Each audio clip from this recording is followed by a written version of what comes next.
this case, to first and foremost to remind you that what we say is not evidence. The evidence comes from that witness stand. Now, I know there are a million excuses y'all could have given us to would have allowed us to strike you from the jury. You didn't do that. You accept responsibility, and we thank you. The Acosta family thanks you for doing that. But now it's time for the state to accept responsibility for these allegations that they've made against Richard Acosta. She's right. Actions do speak louder than words. But the words that were said inside that vehicle, only two people know. Abel Acosta and Richard Acosta. I'm from West Texas, and Paul Harvey used to say, now you hear the rest of the story. What happened inside that vehicle, they're talking about before, during, and after. That's what we're going to be focusing on, because they're saying he's criminally responsible for Abel Acosta is the shooter here. And that's what this is all about. That's what this is all about. Charging this man with capital murder, trying to lure Abel out. Ladies and gentlemen, the evidence is going to show that day was a beautiful day up to the shooting. It's Christmas. It's the day after Christmas. The evidence, Richie, which is what his wife's calling, Richard Acosta is going to tell you they had a wonderful Christmas. Yes, he got a 45. His wife bought him a 45 for Christmas that they may have found in the car. But what I want to make sure we be clear on the 26th, the day they end up at the Texaco, it was just, unfortunate for Richard Acosta and Abel Acosta and Xavier, Ivan, and Raphael. This wasn't no agreed meeting. They didn't know they were there. It was just a chance encounter, an unfortunate chance encounter. That's all it was. You are going to see the video. I'm glad they got the video. But more importantly, you're going to hear from Richard Acosta, who's going to tell you what happened when they arrived at the Texaco. You're going to see when they arrive, first you're going to see, just like they said, you're going to see Raphael come up, go in, order some tacos. You're going to see Ivan and Raphael and their family. I think they're coming from Seagoville at the Traders Village. I want to say it may be his grandmother and one of his uncles or whoever, Armando. They're in their vehicle. They do park over by the gas pumps. Richard and them, they come and they park in the front of the store. Richard gets out of the car. You're going to see him put out a cigarette and go directly to the counter. When he goes directly to the counter, and again, this is before the shooting, he orders Tylenol because his wife is pregnant.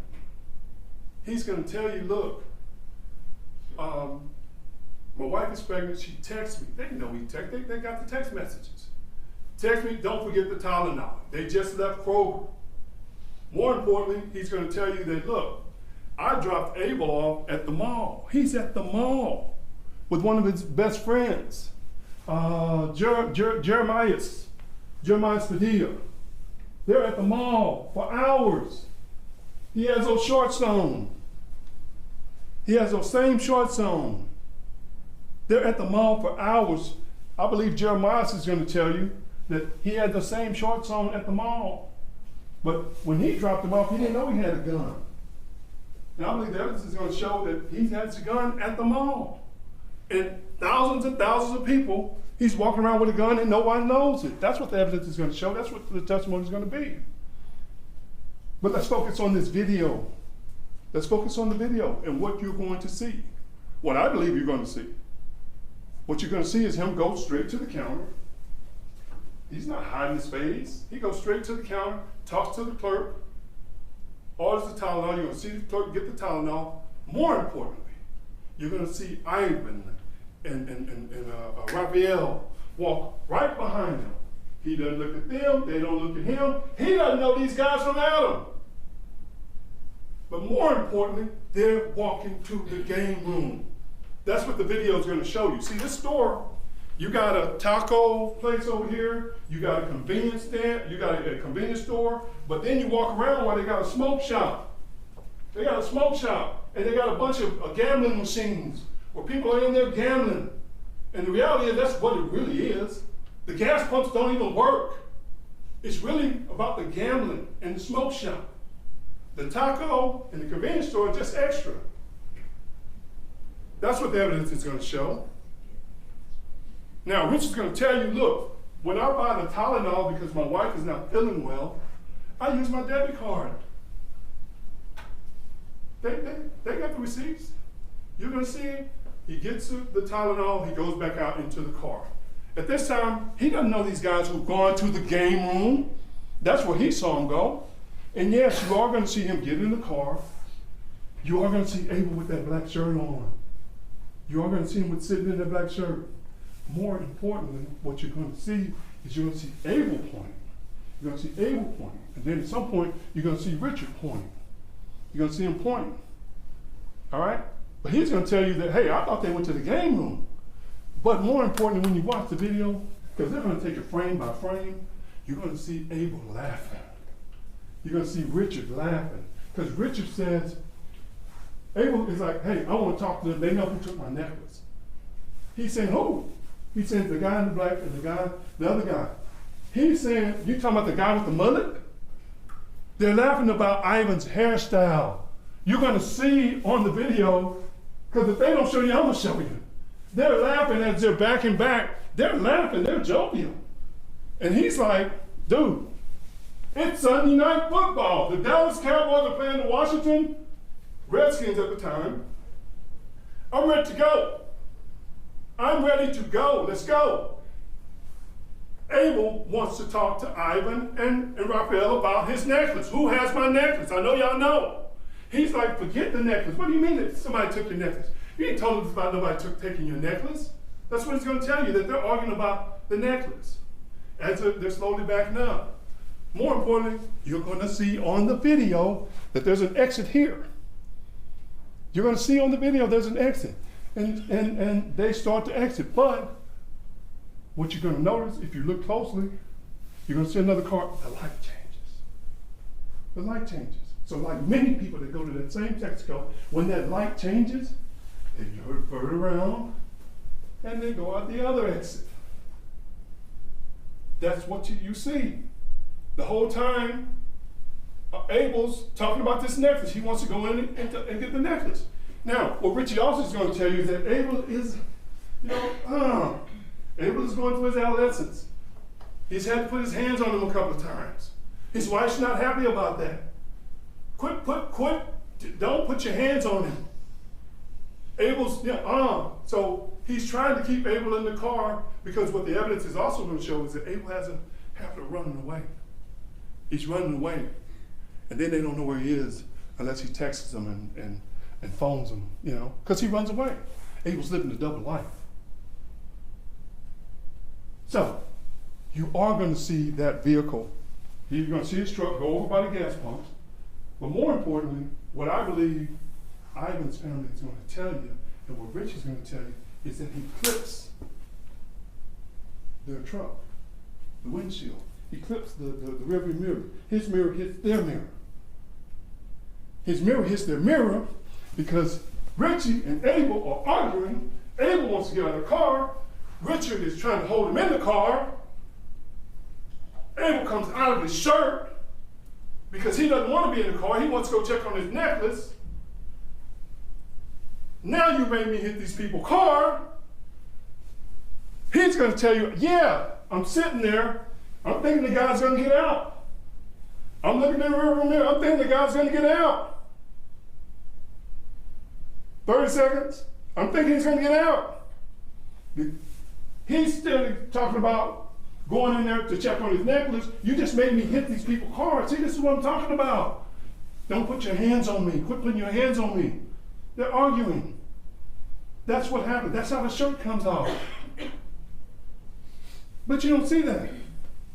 But that's what happened. At some point, Rich is looking. They don't get out of the car.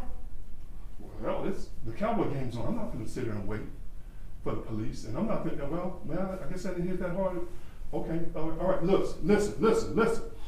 He's going to tell you, okay, go in there. Whatever, just ask him about the necklace and come on out. Because I want to go watch the Cowboy game.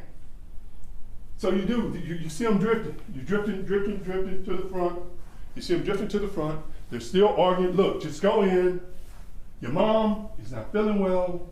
He's going to tell you that he was very, very concerned with not upsetting his wife during that time period, because just a month later, they lost one of the twins. She miscarried one of the twins. But thank God she still was able to give birth to one of them later. But he's very concerned about upsetting his wife, which is why he doesn't want to argue with his teenager and make him run away again, because that's going to upset his wife. So he acquiesced and let him go into the store. But hurry up, Abel, hurry up. You're going to see Abel, what you're going to see after they sit there, I don't know how long, how many seconds they're long enough that they're just arguing, just hurry up. He turns up the cowboy game. He's sitting in the car. He's in the driver's side. Abel's in the passenger side. At this point, there was a cap on the counter of the truck, is what you're going to see. At some point, Abel grabs the cap, put it on his head. He's going to say, I don't remember him putting the cap on his head. I'm arguing with him about, hitting this guy's car. I'm looking at this guy trying to see if he's going to get out of his car and come confront me about hitting his car. I'm arguing with Abel. That's what I'm focused on. And I'm telling him, hurry up, I need to take this medicine to your mom. Hurry up. Abel jumps out the car. When Abel jumps out the car, Richie turns up the music. When Abel jumps out the car, he jumps out this side. And he's going toward, to him, the game room. He's going toward the game room because that's where he saw the guys. He never sees them when they're sitting in the front. He just remembers the guy walking with the mullet. So when he goes back, there's no reason for him to look this way. He's going to the game room where all the activity is. So yeah, he's sitting there and he never looks this way. He's sitting there, not even 10 seconds, maybe 10, 15 seconds at best. He's sitting there listening to the game. Cowboys are actually winning for a change. And then, pow, pow, pow, when he hears the shot, he immediately ducks. He ducks. He doesn't even have time to worry about his son. He's worried about himself. He doesn't know where these shots are coming from. He doesn't know who's shooting. All he knows is he hears shots, he ducks. That's what the evidence is going to show. That's what you're going to, well, you won't see him duck on the video because he has dark tint in his car. You won't see his actions. But he's going to tell you himself, that's what he does. He ducks. Within 12 to 15 seconds, that's all it takes. Abel's back. Go, they're shooting. They're shooting, go. So yes, he hauls out of there. Because he doesn't know whether they're shooting at Abel. He doesn't know what's going on. All he knows is he's heard shots fired and he's trying to get out of there. And he goes directly home. That's what he does. Son, what just happened? He's pacing like a panther in a cage. He won't say anything. He won't tell him. Let him calm down. Just let him calm down. Abel goes upstairs. They're home over in Garland. Their bedroom is downstairs. He doesn't want to upset his wife. Try not to upset his wife because he doesn't want her to miscarry again. The evidence is going to show that Abel goes upstairs. Trying to let him calm down. Tell me what happened. At this point, before, during, and after, he doesn't know an offense has been committed. So you can't aid, solicit, or encourage an offense that you didn't know was even committed. He doesn't know that these kids got killed. All he knows is he heard shots and his son is running. When Abel jumps in the car, what you're going to see, he jumps in the back passenger seat. So he never sees Abel with a gun. He's focused here, remember? He never sees him with a gun because he's in the back. When he gets home, he goes straight to his room. He's going to tell you, I never saw him with a gun. That's what his words are going to be. He's going to say that at some point, I don't know how much time goes by, he'll tell you. Abel texts him. Eventually he comes down, try to call Abel. Abel doesn't answer. He goes up, Abel's gone. Once again, Abel's gone. And I believe the evidence is going to show that, again, when I say that Abel was a runaway, I believe the evidence is going to show that in May of that same year, His wife had gone to report Abel as a runaway. The state knows that. The detectives know that. He's living a double life. They know that. Now, what he's going to tell you is he works. Got up about 5 that morning. Works. Goes to Walmart to drop his truck off because that's where his boss picks him up. More importantly, he's going to tell you that, hey, I went to work early that morning, kiss my wife, hey, I love you, boom. I go to work like I do every morning. My wife picks me up, my boss picks me up. We go to, I want to say it's a couple of police stations because that's where they're doing the work. I don't remember the exact police stations, but they actually are going to police stations to do work. At some point during that day, one of his friends calls him. I think it's Keith Wright, or texts him. And hey, I just saw your picture on the social media, and sends him the picture. They want to talk to you about this shooting at the Texaco. The police are looking for you. You need to go turn yourself in and talk to the police, because at that point, the chief of police had just did a broadcast, basically saying that, showing his photo and showing Abel's photo, saying that he was a person of interest. So that's the picture that he's talking about when he's telling them, hey, I saw my text. He saw his text when his friend sent him a text. That's the first he finds out about this offense, 3:30. At 3:30, December the 27th of 2021. Well after the offense had taken place. Well after Abel's already gone. That's what the evidence is going to show. He goes to the Garland Police Department, said, hey, y'all want to talk to me? They charge him with capital murder.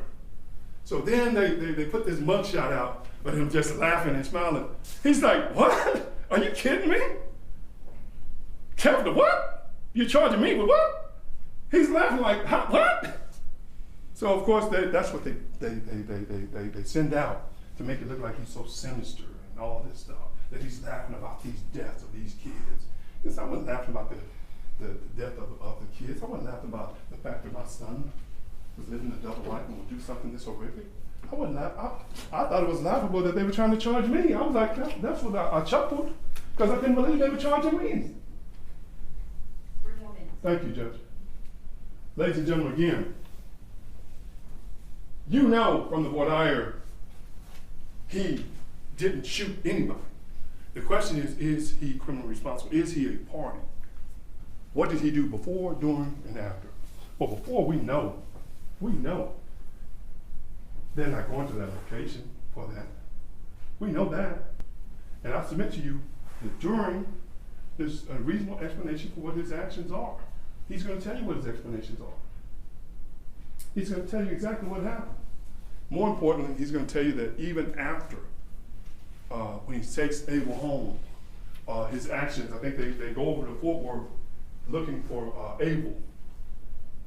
And what the detectives in the state don't know is because his wife isn't feeling well, he takes her phone just in case Abel calls her phone. So he takes his phone and her phone over to Fort Worth where one of the relatives live, where they think he might be. But he's not there. He's not there.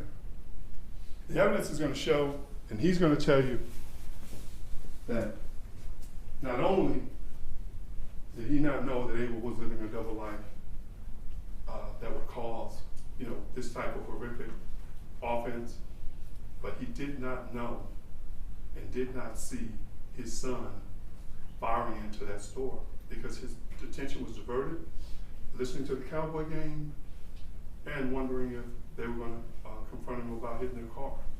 That's what the evidence is going to show. And when you're trying to make your reasonable deductions in regards to, does this circumstantial evidence fit? Can we really tell what happened? We believe that he's going to present credible evidence that's going to clearly show that he's not guilty of being a party to this horrific offense. And because of that, we're gonna ask that you find him not guilty of being criminally responsible for his son's actions. Because that's what we believe the evidence will dictate that you do. Thank you, Mr. Harris. State, call your first witness. State calls Officer Velasquez. Judge, we want to invoke the rule too.